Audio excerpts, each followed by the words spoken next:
podcast. Here are your hosts, Ricky Logan and Roger Straz.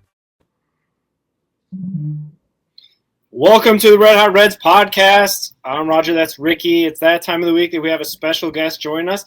A guy that's actually been on the podcast a record number of times, as he's pointed out to us, that we are pretty familiar with, we're really good friends with, really appreciative of him to give us some time to talk about himself and his career and his future exploits and future job that's coming up and he'll be doing. But we're really thankful to have a guy that Ricky found at WeLikeSportsPC.com, a podcast host at 643 and Out. Really good friend of the podcast here. Welcome to the show, Mr. Michael Ballentine. Oh, and you got the name right, too. I'm so impressed. I was kind of worried because I was in my head about it.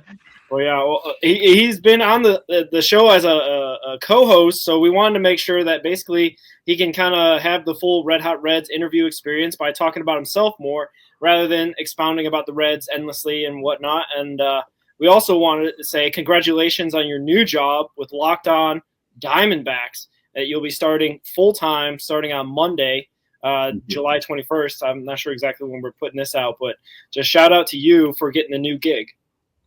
I appreciate it. I'm sure we'll talk about it more, but thank you very much for the intro. I do appreciate it. Yeah, you're welcome. You're welcome. We start out every interview kind of the same way. We have the basic question of what was your first baseball memory or your first Reds memory? Because we know you're a lifelong Reds fan. You can go Diamondbacks if you want as well, or your favorite baseball memory. Wow. I guess it's good that I have a lot of them, so it's kind of hard to choose from them. Yeah. But most of mine center around spring training now. I mean, I love this. I'll do a little comparison to the same thing that I did. You can look at me. I'm already on the Locked On Diamondbacks podcast. We did a crossover kind of introducing the new host that came out today. You can go over to at Locked On _Diamondbacks and get that one. On Twitter, and you can go to the Locked On Diamondbacks YouTube account and get that as well. But I like it when people actually have a conversation with you. I don't know if you guys have, I know you guys haven't been out here at spring training. One of these days you will be. But, I love to go out there and talk to these guys a little bit. And the ones that'll give you the time of day, those are the people who you remember that. You know how like an Aaron Judge is throwing the ball into the stands to the kid, and the kid's throwing the ball back. And, it takes him a minute and a half out of his life. But that kid is never going to forget that minute and a half. So I'm an old guy, so I got to do stuff like that too, right? Mine's just getting an autograph and saying, hey, man, how you been? And, I'm really glad that you signed this for me. Thank you very much. And then if he'll ask me a question or two, I love that. I'll give you one Reds guy who did it, and I'll give you one Diamondback guy who did it. I'll start with a Diamondback guy. Pavin Smith was the first Diamondbacks autograph I got when I came out here. I had a really skinny Sharpie marker for the day. It's the only one I could find real quick. I wasn't even going to go to the ballpark that day, but I had a few cards with me. His happened to be one, and it just kind of happened to all work out, right? I finally did find a marker. I finally found a few cards. He was the best one that I thought I had, and then I got to actually speak to him a few minutes. So, Pavin, man, that was a great time. I really appreciate that. I got a ton of their autographs and stuff over there, but then the Reds one is hands down Eugenio Suarez. He's the only person who has. So I put everything on a clipboard. I try to make it as easy for the player as I can, because they just 9 times out of 10, they just want to grab the marker, sign it, and go to the next guy. Grab the marker and sign it and go to the next guy. So they can get start just going down the line and get like 30 people, and then they jet off to the dugout. I was on the backfields with him when you could get a little bit better access than what you can now. He's been the only person who ever took the clipboard from me and looked at the cards and talked about them. I remember this card. I remember where I was at and all this as he's signing it. And basically giving me a history of the picture on the baseball card. So that was pretty neat from Eugenio as well. Yeah, Eugenio is a Cincinnati favorite. Also, a Diamondback guy now. So you got the best of both worlds with your fandom right there. That's awesome. What's your kind of favorite memorabilia to sign? Is it like a baseball card, or is it like a ball or like a shirt? I used to do 8x10s all the time. And the problem is you run out of room and you run out of wall space with the 8x10s pretty quick. So what I ended up doing, and I know I know you can sort of see it behind me. I've got some bobbleheads back there and a bunch of cards back there. If you look close enough, I'll put my big ugly face back up here. But I like the cards now, and I have a bunch of card holders. So I bought bookshelves, and I've got probably 20 cards to a shelf, and it's more about space than anything else. But I love the fact that you can get numbered cards, and you can get specialty cards, and all that kind of thing. And I do a lot as far as collecting those and all that goes. So I love the cards now. I've really switched over to probably 95%. So you and I met through mostly X, but you introduced me to WeLikeSportsPC.com, and you chose me to write for the site for the Reds, and that was kind of my first introduction into journalism, because I never saw myself ever putting, I guess, keyboard to internet. I guess it's not pen to paper anymore. Yeah, right? It's digital now, but it's kind of my first introduction into the world of journalism. How did you get started into journalism? I used to own my own site. So I have the nickname the Cleat Geek all the time, and the name of my site was called Cleat Geeks, and so I did everything that sports wise where they wore cleats. So we did soccer, we did baseball, we did football, all that kind of stuff that where people wore cleats on it.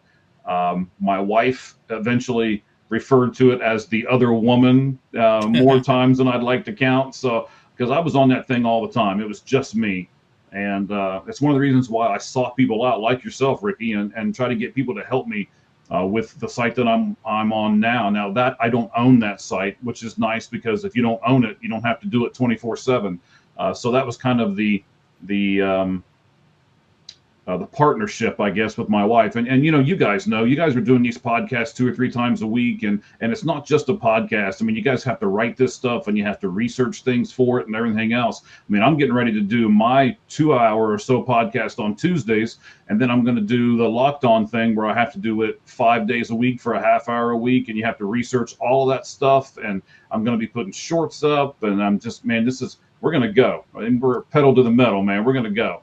And, last weekend, my wife and I went out to eat, and we were, one of those deals to where, I've been married to this lady for over 30 years, and I'm holding her hand across the table and looked at her, and one of those things, I looked deep into her eyes, and I'm like, honey, I love you. She said, yes, I know. I love you too. And I said, good, I'll see you about February. So, that's going to be about what this is right at the moment. She knows that. She loves me for it. She knows this is my passion. And like I say, both you guys know it takes a really supportive wife and family in order to do something like this, because you have to have a real job, and then you have to have a passion job. And I'm getting lucky enough to be able to do both, and hopefully be successful at both. Yeah, it's pretty exciting, because I was really happy for you, just because I know like your hosting style really is the best I've seen, like just that I've been a part of, or really been interested in watching, I guess, sports wise. Like there's a very few that I can like, that guy is a great host. Like you, James Rapine, and probably like Trace Fowler at Chatterbox, just the way they can hold a conversation and then turn the conversation over to their guest, and it's like seamless, Like, it's a skill. Like you have to really work at it. And when you had mentioned that you were, considering the Locked On gig, and then that you were like in the final 3, and then, going through the inside baseball stuff of it. And, when you got announced, I was like, that guy deserves it. I'm really happy for you. I appreciate it. I really do. I'm not sure about all this pressure you just put on my shoulders, but, I'm gonna do the best I can. I'm gonna learn everything that I can learn. I'm gonna admit to the fact that I'm a little nervous with this whole thing, mainly because you and I, the 3 of us, kind of spoke off air before we came on, and there's some challenging parts to this that I've never done as a podcaster before. I just throw a mic on and start talking, and that's kind of where I think that I'm really not. I don't want to say really good at it, but that's kind of my forte. Is I just we do some guidelines on how we're going to go with the show. And like I think pretty much every podcast at least should. And then you just start running your mouth. And, here we go. Well, speaking of that, you had talked about, or Ricky had started, or found each other at WeLikeSportsPC.com. When did you start getting into like the podcast game? Like, where was that? Where did the Sports Truth originate? Well, the Sports Truth originated from them because if you look at it, it's www.WeLikeSportsPC.com, and then they spell sports SPORTZ. And I was like, oh, well, you know what? If I'm gonna do something associated with them, then I should probably spell sports SPORTZ too. So from there, I was like, okay, I know I want to do that. So let's figure out exactly what I want to call it and how I'm going to structure it around it. And I just kind of came up with the Sports Truth. I had a ton of different things that I come up with, and it's kind of like how I got locked on, I guess. I narrowed everything down and was like, I asked some friends and family, which one of these do you like and which one of those do you like? And we ended up going with the Sports Truth. It's going to be a little bit of a funny thing. Maybe I should never mention this or admit to this on air, but we started it out with the 6-4-3 and out guys. 6-4-3 like a double play in baseball, and then 3 and out like you can't get a first down in football. So we took those two things and smashed them together and said, we want to do baseball and football. Let's come up with something that combines the two in the title. And we did that. We were hoping that eventually we would do some kind of a podcast network. Well, as of today, I am now part of a podcast network. So I'm thinking about rebranding the whole thing and everything else. So I don't know exactly what I'm going to do with it, but I do know I'm going to keep it. And I can't wait to spend all that time with the fans on a long podcast type of platform. And then the Locked On, of course, is every day, but it's only 30 minutes every day. And there are lots of people who like the fact that it's short, sweet, concise. It gives me the information that I need for the day, and then doesn't drag on like my other podcast tends to do. I mean, I've gone 3 and 4 hours before on that thing, just talking and talking and talking. So that'll probably be my biggest challenge, is not to talk so much on the Locked On deal. It seems like you got some practice in doing your little 5-minute shorts that you were doing. That was a cool idea. I like that. I thought about stealing it, honestly. But I don't want to toot my own horn, but I think I was the first person publicly, now whether or not who all saw it or not, to say Paul Skeen should be the starter in the All-Star game last year. I mean, I hope you're not wanting some kind of positive reaction from me. I didn't like Paul Skeen starting last year. To be honest, I didn't like Paul Skeen starting this year. I thought Zach Wheeler should have started this year. I also didn't like Jacob Mezarowski getting it this year. And if you go back and if you look at I'll do another shameless plug for the Sports Truth. If you go back and look, my buddy Cheese, who is now with me on the Sports Truth, football with Cheese is his deal. So you can go get him on there. But we talked about, should there be innings limits for pitchers before they're eligible for the All-Star game? Should there be at-bats for hitters? You have to get 150 at-bats, or you have to play so many games. Because honestly, Ketel Marte missed a lot of the beginning of the season too, and then he got to go to the All-Star game as well. Now, I think he showed out in the All-Star game pretty well, but maybe there needs to be some limits on that. But at the same point, we understand it. We're podcast people. We like controversial type stuff. So's MLB. You can't tell me that they didn't put him in there right at the end like that to get just a little more publicity and get people talking about their All-Star game a little bit more before everything was said and done. Yeah, there was conversations in 2023 when Ellie came up about, put him in the All-Star game, and everyone's like, he's only been playing for a month. There's no way. But then you bring in a guy like Mezarowski, he's only pitched like 2 starts or however many starts it's been. They're like All-Star. So it's like it's. I mean, Ellie played every day in June and in July.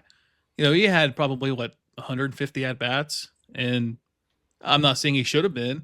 I'm glad that he kind of went along that path. Like, I don't think I deserve it or whatever, but I didn't. I don't like that. 5 starts in Major League Baseball and you're an All-Star. That's a record. It has to be, and I don't think it ever gets beat. No, probably not. And it shouldn't. It shouldn't have happened in the first place. Yeah. I mean, he didn't even pitch 30 innings. I mean, he's an all-star. That's not an all-star. There were several people in Major League Baseball that deserved that spot over him. Yeah, I don't know how far we're going down this tangent, but there were some comparable ones. Like I think of Hideo Nomo back in the 90s, got like 10 starts before he got in there, and he was kind of a phenomenon. I don't know exactly. Well, Mike, you could probably be the historian here to see if like Hideo Nomo is the same as Mizorowski. I feel like his hype was a lot bigger, but I mean that's when I was like 10. So like I'm trying to think back, 20 years to think about that. But like they also were talking about how like Christian Suarez turned down the All-Star appearance as well. So like there's a lot of factors going on and whatnot. And to be honest with you, Paul Skeens is kind of also in this conversation for last year. Like you had brought up, like he had barely broke the majors, and obviously he was a big deal. Number 1 pick, went through the Pirates system, trying to make the Pirates relevant.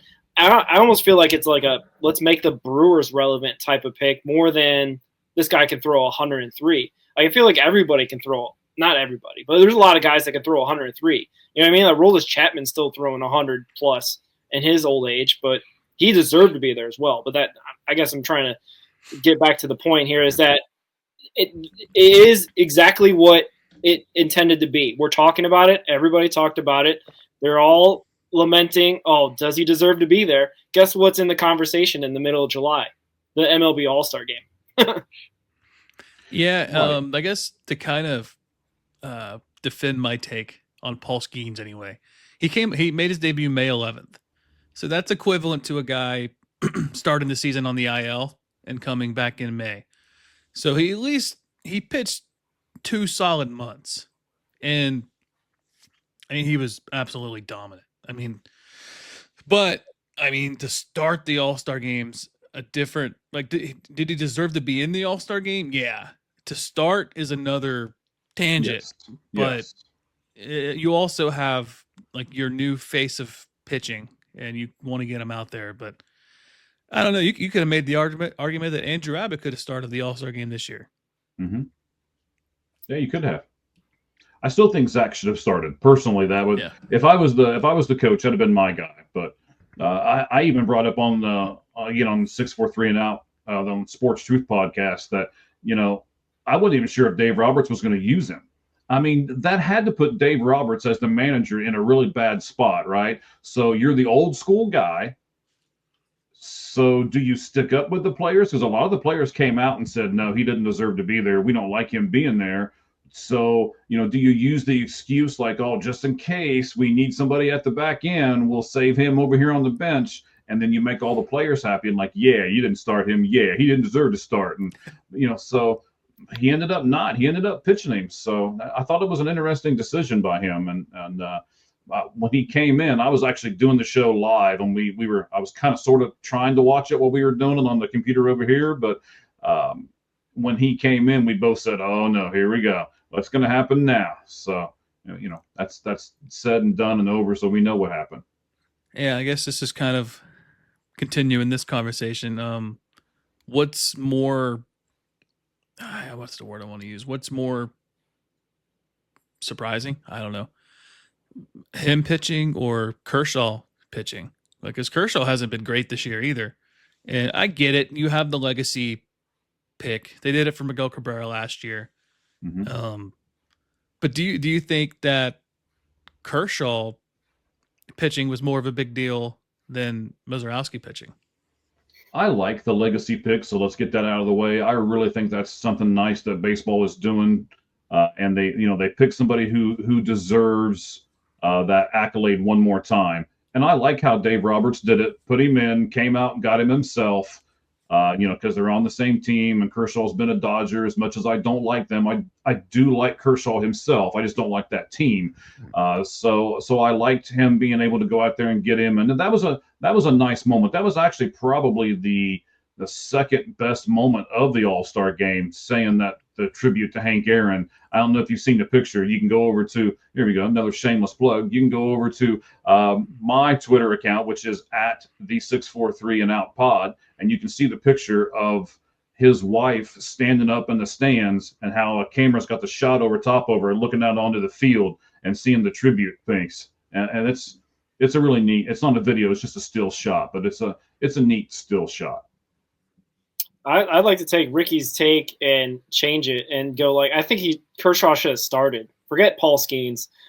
Like, just put it. If we're gonna go like all legacy, like put the guy out there. Like, have him get his ovation, get the game over with, I guess, and move it on if he goes 1 inning, 2 innings, whatever it is.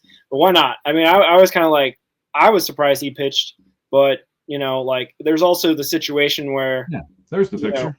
Yeah. I think this is the Hank Aaron, right? Like this is that's his wife right there. Yeah, I don't know. Transition. I think this is actually what Major League Baseball does well is nostalgia and leaning into nostalgia.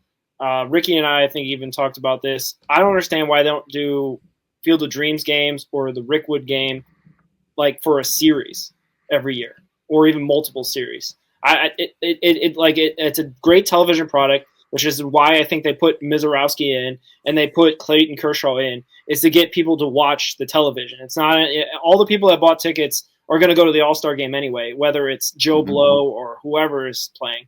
But like the television product is what is kind of lagging behind NBA and NFL, obviously.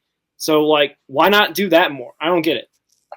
Well, they can't do the Field of Dreams this year because they're remodeling the whole thing. So that was taken off the table pretty quick.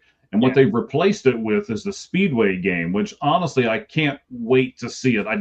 I really, really thought about getting tickets and traveling out there to it, even though I'm clear across the country. But that's how much that's one of those bucket list things, right? I mean, that's only going to happen for the first time once.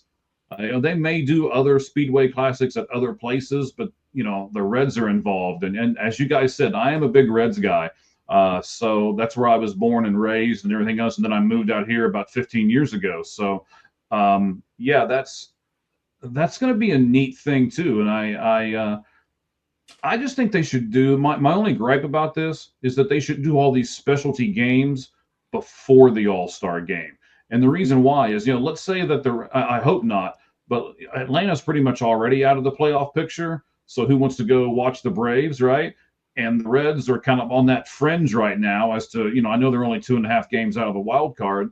But if you've got an Atlanta team that's out of the picture and you're trying to say, all right, we're going to get a bunch of viewers watching the Reds, we would, but the country's not going to. So I think they should do all these specialty games before the All-Star break to where none of those teams are ever out of the race. They can put the White Sox in, if they want to, and they're not even going to be out of the race yet. So you're saying you want White Sox and Rockies at the next Field of Dream game? Let's not go that far. All right.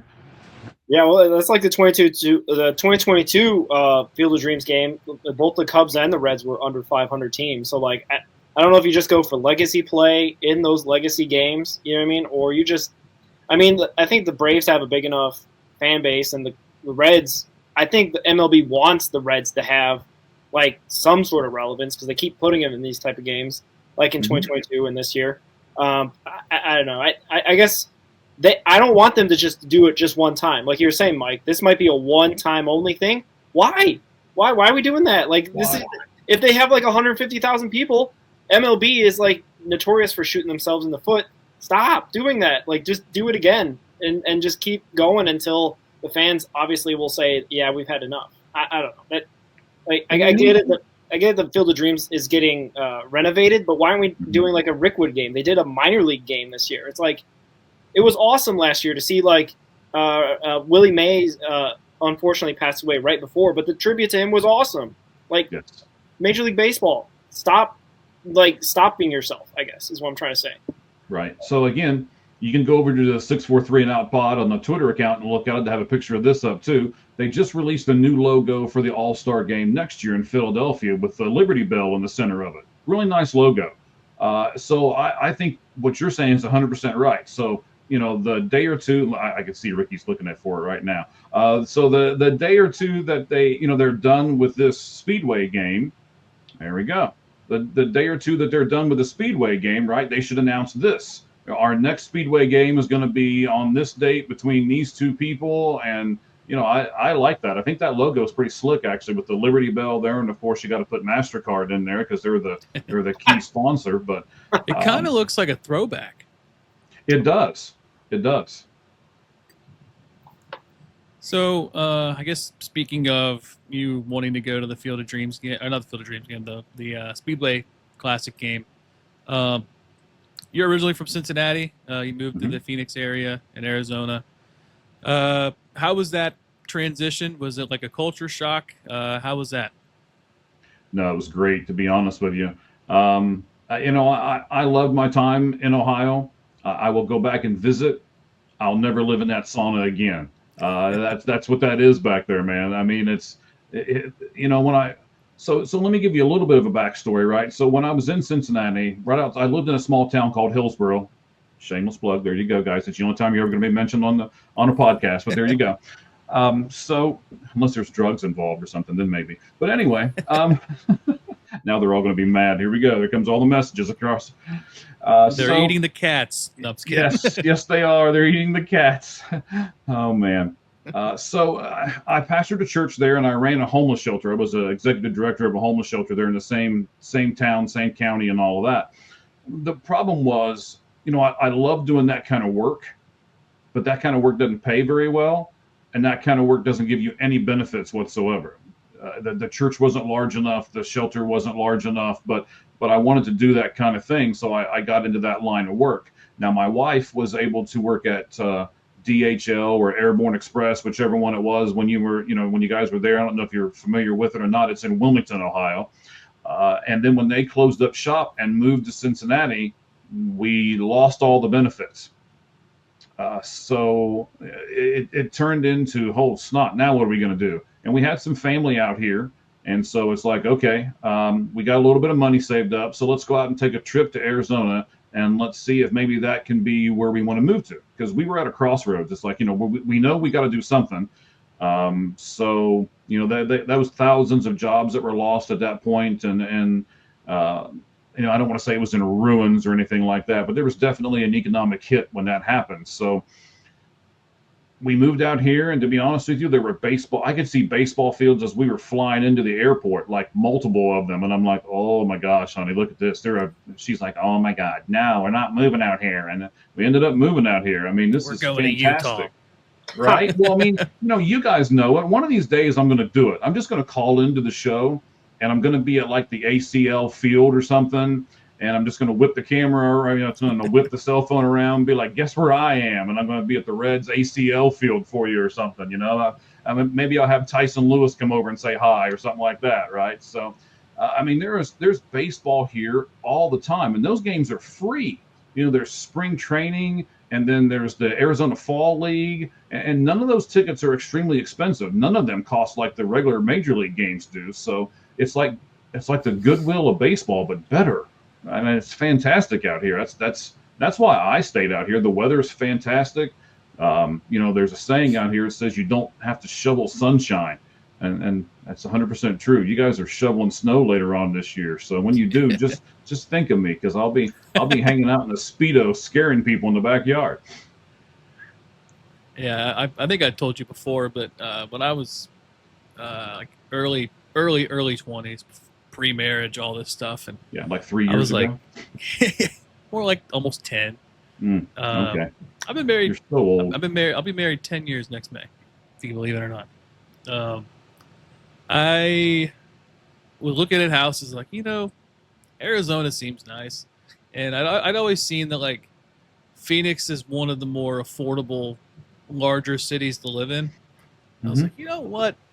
I'm gonna look at houses, and I did, and then I never moved. But Phoenix has always had like a little piece of me. I've always kind of wanted to move out there, and turned out I had family I never really met before that lived near Prescott Valley. So that was kind of like, hey, I could have known somebody had I had moved, but that's that's. I've told you guys multiple times, both of you, my door out here I'm in. It's really weird that I'm a big Ohio State guy. I used to live in the city of Hillsboro, and I don't know if you know this or not. You might not, because we may have never actually discussed what the actual name of the town is that I live in. It's right outside of Phoenix, Arizona. It's Buckeye, Arizona. So, what are the odds? Right? What are the odds? So, like I say, my door is always open to either one of you guys. Come on out and we'll plan everything out and have a good time. And we'll especially come out during, either come out during spring training or come out during the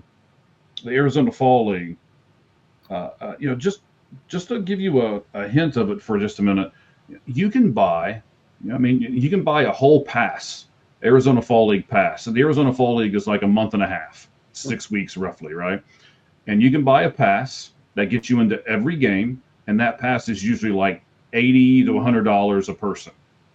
And most games, they have 2-a-days. They have one like at noon, and then they have another one at like 6 o'clock that night. So you can attend 2 games a day, cost you around $100 or so, and man, it's fantastic. Those guys are still in the spot of their lives to where I get a bunch of cards and stuff together, and they want to sign. They're not like the big leaguers now who, they'll come up to you and be like, I'll sign 10, and then they're done. These guys will stay and sign for hours after the game, and they'll talk to you, have conversations with you. It's great to have just to feel like you're a part of something, and the Arizona Fall League can really do that. Man, they need to give me some money. I only have like one autograph experience. It was pregame at a Reds game. Billy Hamilton was swarmed. It was like his rookie year or his first full season, I think. And at the corner of the first base line by the tarp, there's Brandon Phillips signing autographs. I told my mom I was in a sling. I had shoulder surgery. I had total reconstructive shoulder surgery, and I told my mom, I was like, if you're gonna get an autograph, go to Brandon right now. And she, made her way down, and he took the ball, huge, massive smile on his face, and signed the autograph. And she told him thank you, and he kind of looked at her puzzled, like nobody ever says that. And it looked like he was extremely grateful that somebody said thank you. And she still got that ball put away, and it's kind of a cool experience because I'm not one. I'm kind of shy when it comes to that kind of stuff. Like I feel like it's not really my place. Like, hey, can we get a picture or this kind of stuff? Or I don't want to like bug somebody over it, but I'd like to do that kind of stuff. But yeah, seeing his smile when he did that was really cool because you could tell it was like rewarding for him. Yeah, for sure. And that's Ricky's guy. And we're also, I think, hopefully the first podcast to advocate for the Reds Hall of Fame for Brandon Phillips. Hopefully he gets inducted sooner than later because he's 2026. He's had 10 pretty good years, I think, with the Reds. But that's besides the point. Mike, you just got named the host of Locked On Diamondbacks. It's going to be starting up for you full-time coming up soon. Did you ever envision yourself hosting a show like that? I mean, sure. I think if you're in this business, you envision yourself wanting to host something bigger and better. I'm that guy where it's like nothing really ever satisfies me. I want the next big thing, right? I want something bigger and better. But now that I have it, and I'm going through, and it's like I'm not going to give any secrets away as to what I'm going to call some episodes and what I'm going to do with it. But now I've got a notebook full of stuff over the last week or so that I'm like, okay, do I like this idea? Do I not like this idea? And it's I am still a little nervous about it though, even though I've done this for a little while now. There's some things that go along with a large scale podcast that people probably don't really even realize and understand on how you get everything to go smooth in the break and come back out of the break, and how you make sure you plug all your social media stuff, and how you when you have a guest that comes on, you don't call them old, right, Roger? And you try to treat them nice, and you not necessarily suck up to them, but you may want them to come back on a record 4th or 5th time, so So there's a lot of little intricacies that go with this, and it's going to go from having this fat ugly guy behind the screen just talking for 2 hours to it being constructed, and it actually the half-hour format is going to be rough for me to do because I like to hear myself talk. So it's going to be a challenge for me to do a structured podcast like this, but I'm very honored to have the position. And I can't wait to share my fandom for the Arizona Diamondbacks with all the fans of Locked On Diamondbacks. That's awesome. I had a thought, man, it just disappeared. When you said fat, ugly guy, I was like, you don't got to talk about me like that, Mike. Come on. Well, But okay, so I'll say fat, bald, ugly guy, and make sure that everybody knows it's me. All right. So let's talk a little this season. What's one positive for the Diamondbacks season this year, and one negative from the season this year? Well, the negative is not very hard to come up with. The negative is all their injuries. I mean, these guys have got injuries galore. Now, the Cincinnati Reds do too. They have a lot of injuries as well. But I think the Diamondbacks, I mean, there was like a stretch.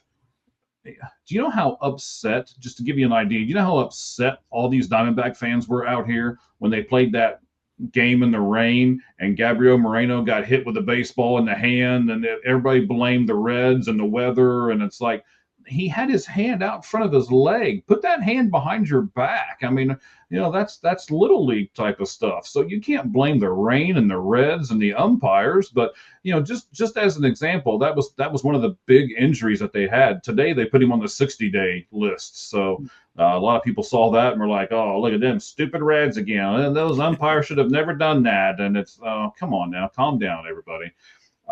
As far as a positive goes. The positive for me is probably Alek Thomas. He is really starting to grow. He's taken walks. He never did that. He was swinging for the fences and all of this. You can see little nuances in his game. He runs better routes in the outfield. Like I said, he's taken some pitches. He's learning how to take balls the other way and things like that. So I think the Alek Thomas's strides in his game are probably the most positive thing that's come out of this season for the Arizona Diamondbacks. Do you see them competing for playoffs, or you see them as sellers? We're going to find out in the next 2 weeks, aren't we? I don't think they can do it. They play the Cardinals, the Twins, the Pirates after that, and then the Detroit Tigers. So you've got Cardinals in the playoffs. You've got Minnesota Twins that are on that fringe level to be in the playoffs. Then you've got hopefully 3 gimme games in Pittsburgh, and then they go to Detroit. So that's the last series before the trade deadline on the 30th. So no, I don't think they're going to. And I believe, and I'm crossing my fingers, because I'm one of these guys that you're either, just like with this podcast thing, you're going to see me do a lot of different stuff with Locked On Diamondbacks. I'm either in or I'm not in, right? It's just kind of my nature. And when all that happens, I hope that they trade all of these guys that are on the expiring contracts, and they don't just trade 1 or 2 of them. I mean, if you're gonna trade everybody, trade them. I guess I wanted to ask this before we get into the next question, but Suarez got hit in the hand in the All-Star game. Did anything ever come out of that? No, he actually, funny story, I'll probably bring it up sometime next week on the podcast I'll be doing, but this is the second time that this White Sox pitcher has hit him in just a little bit of time, if you research it. And there were some people who were like, wait a minute, is there a vendetta between these two? Is there something from way back when? I don't know if that ever really came about any more than that, but I can tell you that it is a fact. I've seen both. And again, you can go to the at the 643 and out pod, and I have the pictures up. Actually, I have both videos side by side. Look at Ricky, he's doing it again. You can see it over there, how he got hit twice by the same pitcher. So I mean, I'm sure that's happened a lot, but they don't see the White Sox very much. So then there were people like, oh, this is why you shouldn't let White Sox pitchers in the All-Star game, and there was all kinds of stuff coming out of that. So I wanted to ask you about that, because like the White Sox don't really have an All-Star. And was he a rookie with like a over 4 or 5 ERA? Mm-hmm. Do you think that they need to have a representative from every team? I understand why they want to have a representative from every team, because if you don't have if you don't have skin in the game, right, then you're not going to watch the game. So I get it. That's the reason why they made that rule. I don't know. It's a hard question to answer, because if being the Diamondbacks guy, right? If if I thought we could have had more representation in the All-Star game, and I'm sure you guys thought as Reds fans that there could have been a couple of other people who could have been in it as well. Well, the reason why there's not is because we have to have one from every team. So there are some not deserving people that get chosen from some really terrible teams. I mean, like, I don't know who'd they pick from the Rockies? I mean, oh no, I do know Hunter Goodman actually. That's right. That's right. I was on that boat 2 years ago. Back when I was doing a whole lot more with the Reds than I was with the Diamondbacks. But man, I was on. Get that guy. He's going to be good. And he, here he is. He's an outfielder and a catcher too. So I was hoping that instead of Trevino, they would have gotten Goodman. But Trevino's been a good player for the Reds as well. But as far as your question, without me going off on some big tangent, I mean, I understand it. I'm not sure if I like it. Yeah, I agree with that.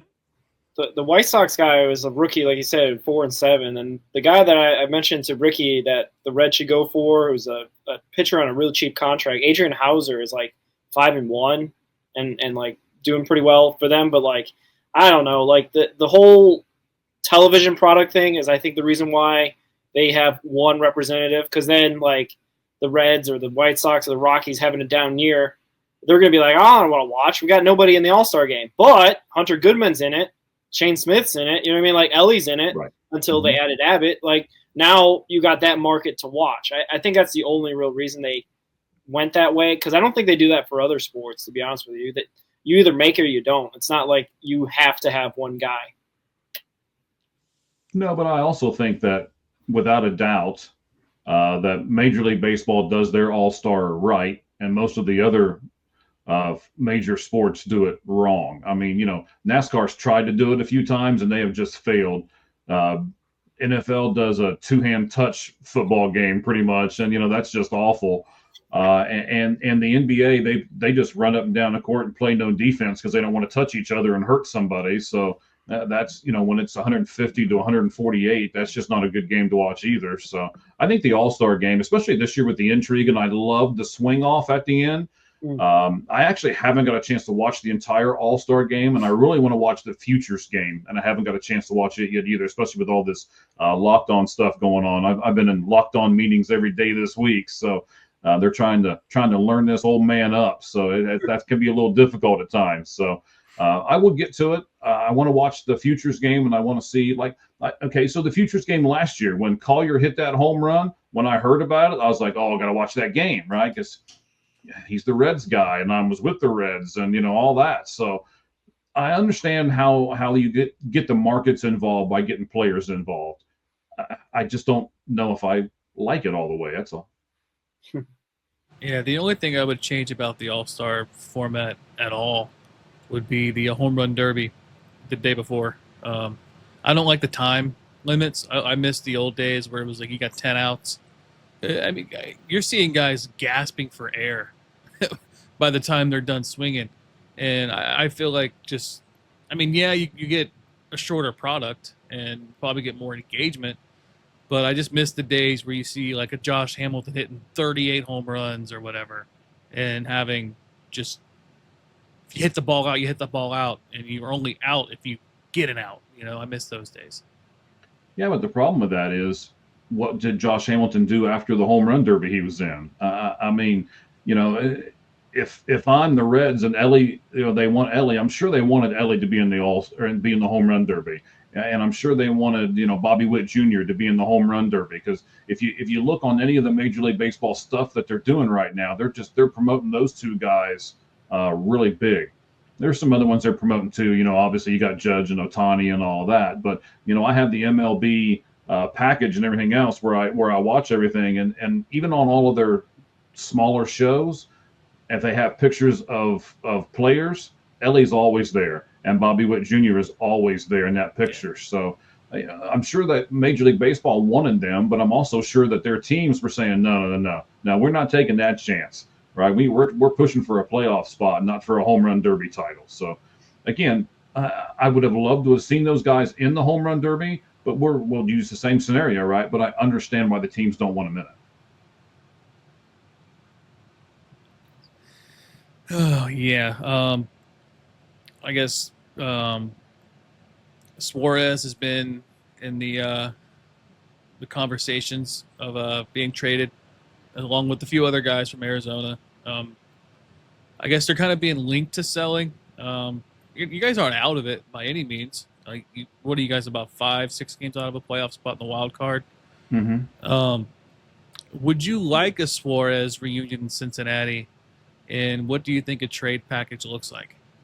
Well, let's take the levels of that question, right? So you said, are they not out of it? And they're technically not out of it. No. I'm trying to do two things at once here. It's not working. Ask my wife; she'll tell you I can't do it. My screen faded away. I had to type in the password again for the computer there to get it to pop back up. So, I mean, I love Suarez, and I would love to see a reunion in Cincinnati. I really would. I think that would be great for the fans. I think it would really increase their attendance. And if you look, daggone, you're setting me up really well here today. But that's over on at the 643 and out pod as well on Twitter. You can look. I have all of the attendance records for the first half of the season, and the Reds are towards the bottom. Surprise, surprise. So if you get Suarez or something like that in there, maybe that could increase that. They could increase their money, and maybe they do a little more. But right at the moment, they can use that as an excuse. And the fans can't say a whole lot if they're not showing up to the game. So, there's that aspect of it. There's you're right. The Diamondbacks are currently like 5.5 games out, I believe. But that's not really the problem. The problem is how many teams they have to jump over to get there. So it's not just how good they are, it's how bad the other teams are. Yeah, there you go. There's Cincinnati. It's but they're towards the bottom there. Right above Cleveland, 20-something? 25, tied with Washington.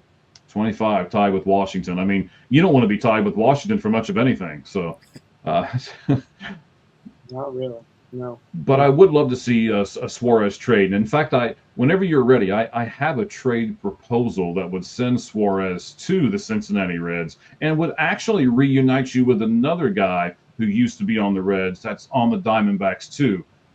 That'll be it's a three-player from Arizona for 2 players from Cincinnati trade. As long as it's not Garrett Hampson, I'm good. Let's hear it. Well, we don't have him anymore, and neither do you guys. So that's good. Yes, right. The next one to go is going to be Connor Joe, right? He's got minor league options. We discussed that the last time I was on here. So he can be sent down to Louisville, just like Sal Stewart was promoted to Louisville today, as well as, let's see, who was the other gentleman? Hector Rodriguez. Thank you. I forgot the name. I've been doing a lot of Diamondback stuff over the last week or so, but yeah, I saw that too. So here's what I would do.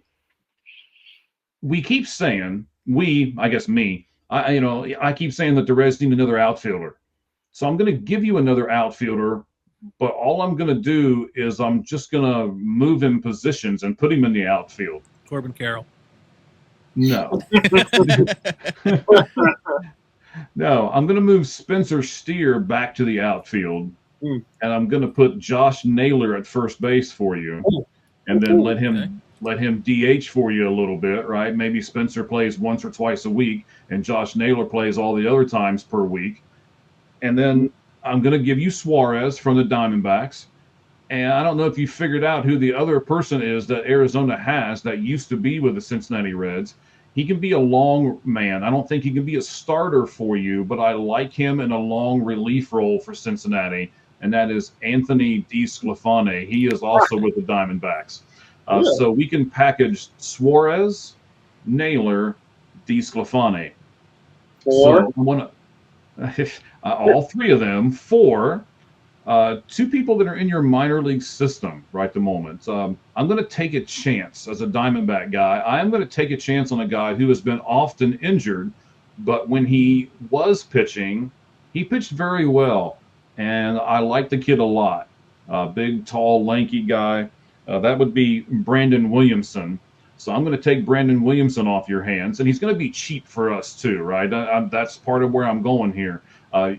if you guys are tuning into this, you'll be able to tune into the show Locked On Diamondbacks here shortly. And I actually have a good list of who all was going to come off of their payroll and how that is actually going to affect who they're going to try to sign and stuff like that. You'd be surprised. They've got over 70 million coming off their payroll for next year. So it gives them a nice clean slate.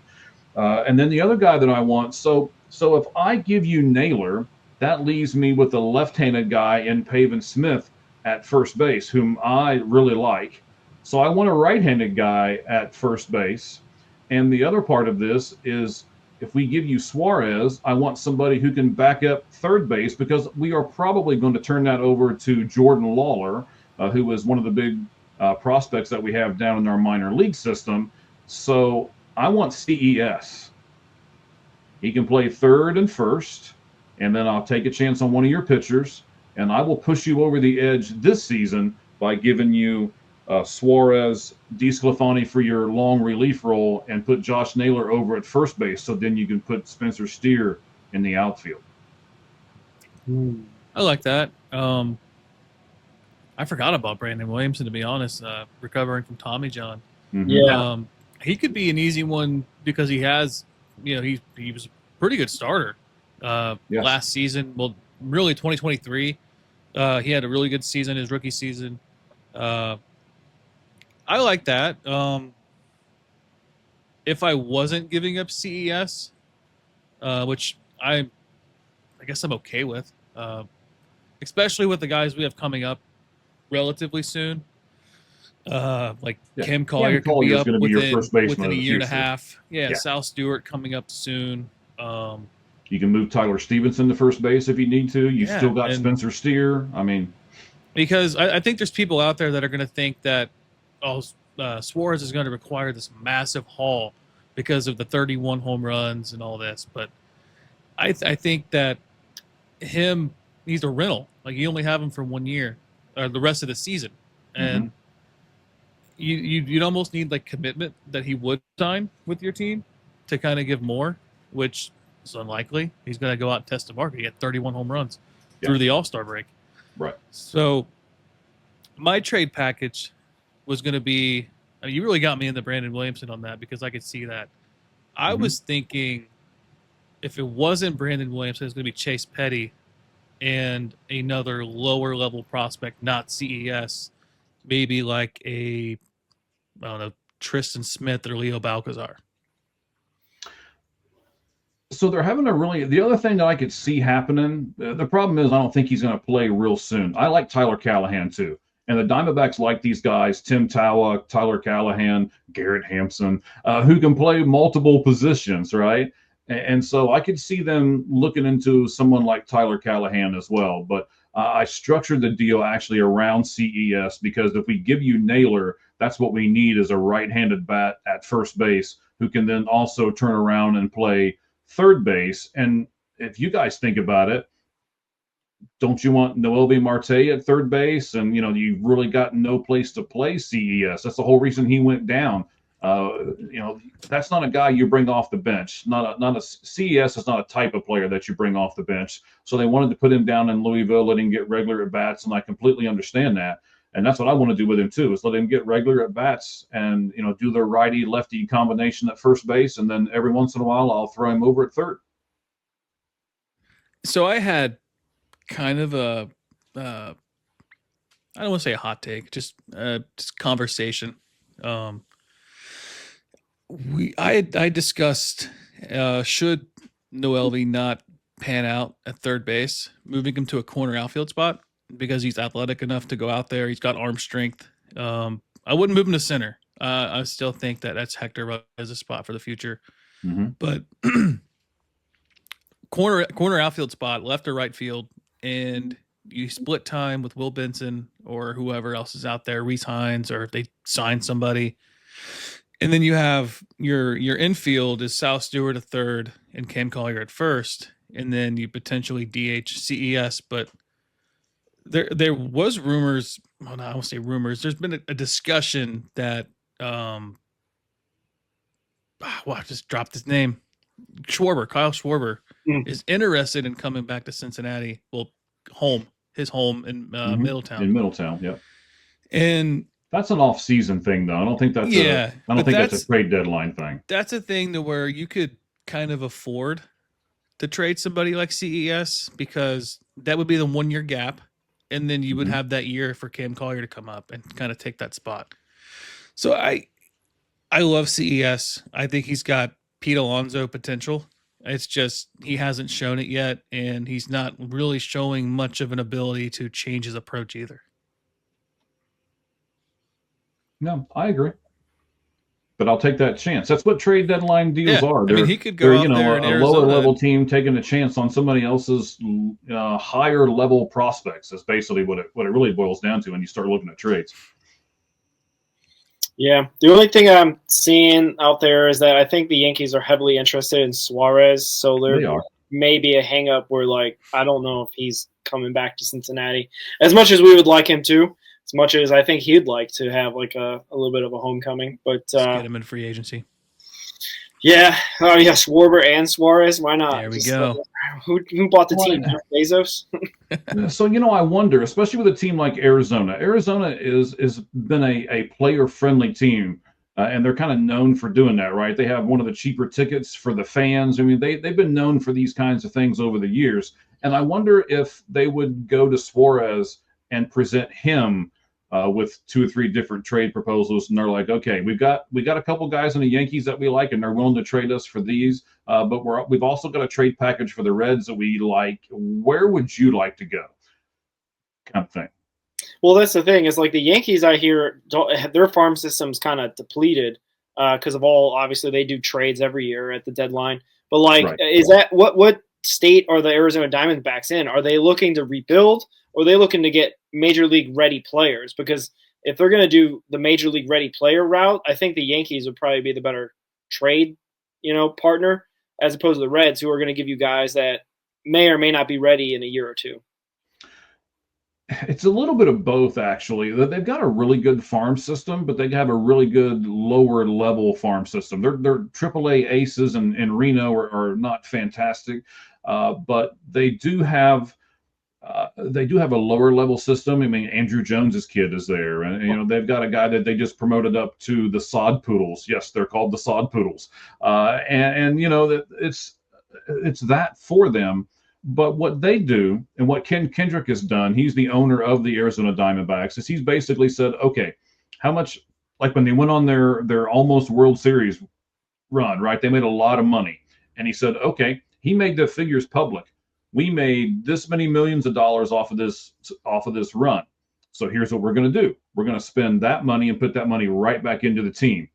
Now, this year, I don't think he's going to make as much money, so they're probably not going to put that back, especially if they trade everybody away, right? Now you're not going to get ticket sales, and you're not going to have people paying the however much it is a month to watch them on TV and all of that. So that revenue stream, I would assume, is going to go down. And even though they're going to take a lot of money off their books next year, they're not going to add anything to it. I mean, they're almost at I believe they're at like $178 million payroll right now, and that's a large payroll. Don't you wish the Reds had $178 million payroll and what you could do with that, right?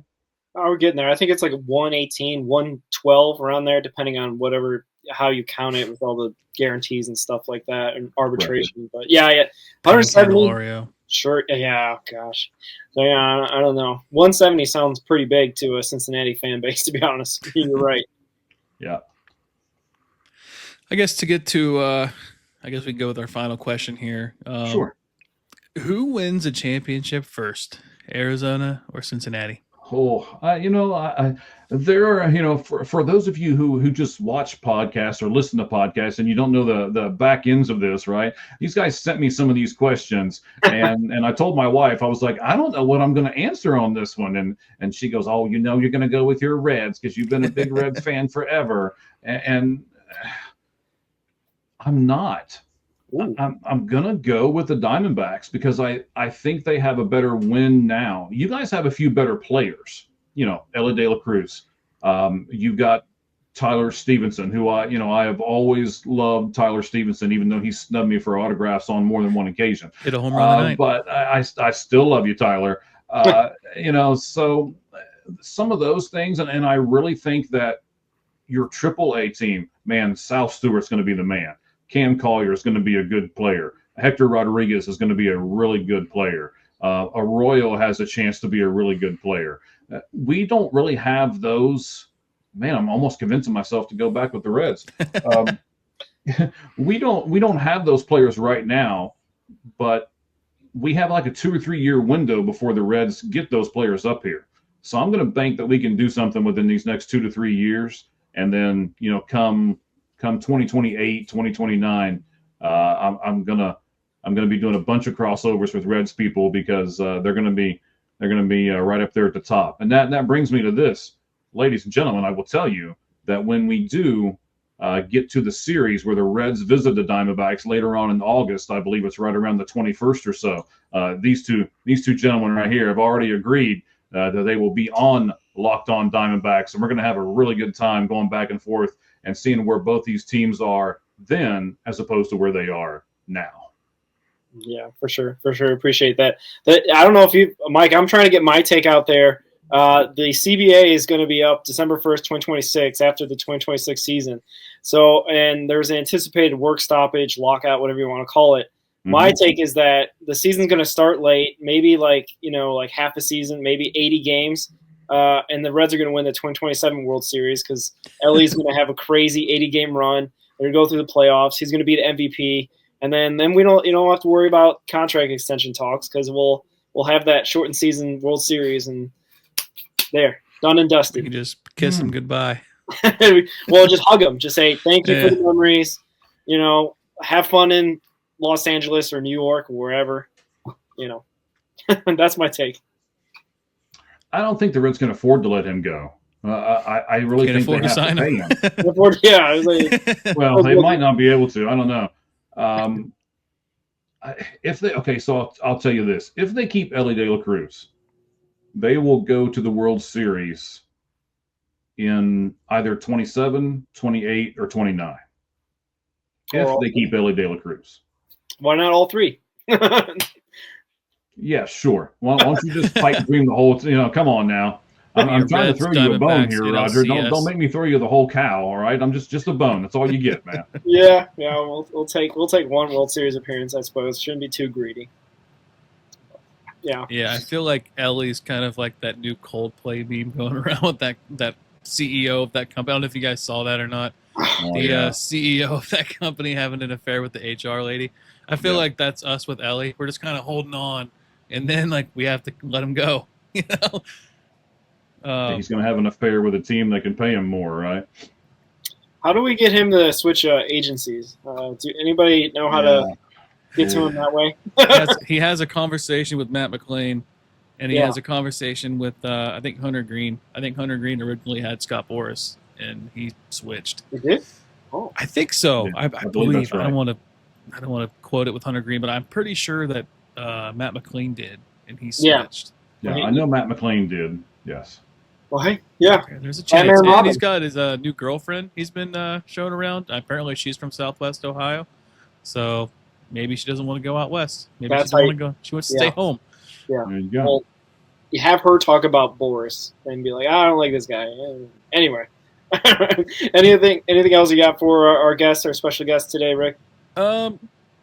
Not question wise, but just a thank you. Not just for coming on, but picking me to write with you on the website. Now editing on the website. Still editing. No one's really posted anything lately, so I suck at wrestling. That's I'm glad you said. You are just really setting me up really well today. Because if I click over here, a couple of our writers are coming back. I've been messaging people this week like, hey, we need some content on www.welikesportspc.com. We got the New York Yankees top 5 prospects. That one's ready to go. You can go over there and edit that whenever you're ready, buddy, because I don't know how much time I'm going to have over the next couple of days. So we're going to have some Yankee stuff up there. We just added AEW. We've got WWE stuff up there and I know you're not the biggest wrestling fan in the world, so you kind of leave that to me to edit. We did just put the Lakers off season up there, and we have some things. You're right. There's not been an abundance of stuff like there was there a few months ago, but we're going to get everybody back into it. It's football season's coming, and people love to write about football more because it's, it happens once a week instead of baseball where it happens once a day. So we can get people. It's kind of like fantasy, right? You can get a whole lot more people to play fantasy football than you can fantasy baseball because of the same concept. So hopefully we'll get some more writing done here, and everybody can go over to www.welikesportspc.com and check out that website. Yeah, I actually thought about maybe throwing in some football for me on there, just because I got the baseball outlet now with the Cincinnati Reds talk on SI, so that's there goes the Red stuff. But you're going to have to talk to our buddy. Hang on, Sirhan. That's you got to talk to Sirhan about that, man. I could do some 49er stuff on there. Oh, okay. So you want to do a terrible team? I copy that. All right, no problem. Yeah, they got 5 Super Bowls. Yeah. And they're 2-0 against the Bengals in the Super Bowl too. Okay. That was a long time ago, sir. Hey, let me keep going. I mean, they used to have Joe Montana too, but hey. And Steve Young. Mm-hmm. But both of those guys are in nursing homes with walkers with tennis balls on the bottom of them now. So I love Joe Burrow, but Joe's going to be there in like 3 years with the offensive line that he has. That's probably true. We're just sucks carrying that whole team every single week. And that was kind of cool with having James on because we the intention with him was getting baseball because I don't think he gets to talk about that enough. He does write on the site, not much, but he does get some stuff out there. And of course, we had to throw him the layup with the Joe Burrow question at the end, just kind of get him going, because it was funny how it almost ended on the Bengals should have drafted Lamar Jackson. He's like, I can't end on that take. That was a weird, that was a weird tangent. I had not seen that coming in that interview that we're going to talk about. I had a Louisville guy, I guess, he's kind of local. That's a Reds market, or a Cincinnati market, so to speak. But I didn't see that coming. But yeah, it definitely it felt like more of a Bengals podcast at times. Yeah. And I guess to finish my thanks, taking a chance on me to write, edit, having me on your show, my cherry was with your show, and came on there a few times, and just kind of getting my foot in the door and actually putting the idea in my head about starting like this show, and kind of linking up with Roger. You guys have done great with this show, by the way. The salary cap article. You guys have done great with this show, and your audience is really growing. So, despite what, lack of anything that Roger does over here, he just talks every once in a while. No, he uploads the audio. He's like scared of social media or something over here. I don't know what's wrong with him, but. Yeah, I don't know, man. There's some dark, places in the internet, Mike. I don't know if you've seen it. That's true. There are some dark places. I mean, we don't want it to be OnlyFans at Red Hot Red, so we're not yet.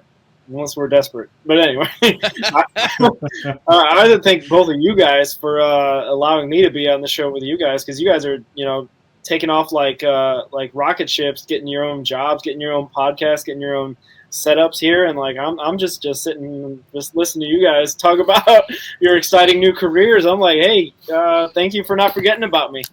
No, you're not going anywhere. So. Exactly, that's the point. You're stuck with me, he's not going anywhere. Nobody wants him. He has to stay here on Red Hot Red. So hey, this is the new up and coming show. We're going to be a thing. We're going to go to Reds Fest. It is a thing.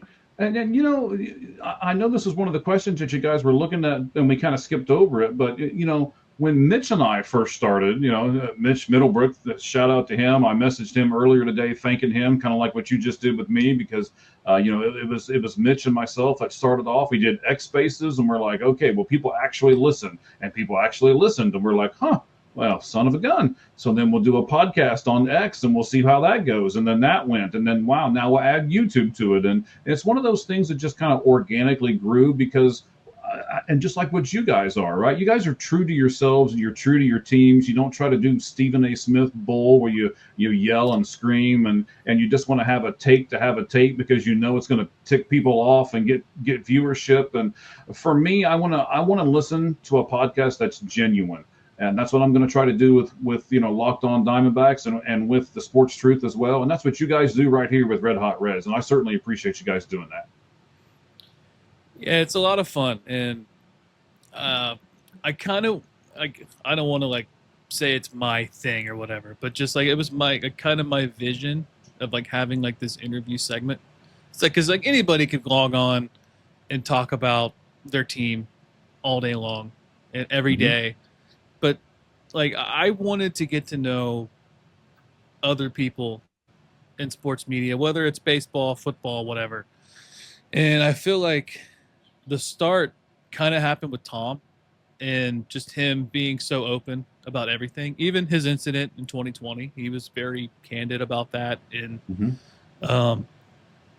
having that happen, and then like you coming on, and James Rapine coming on, Jeff Carr coming on, Nick Kirby coming. I mean, like I don't want to leave people out. Greg, Reds Daily 4, all these people coming on. Why don't you just say everybody? Stop name dropping over there. The poor Roger's going to cry. He ain't got no names to drop, man. Stop it.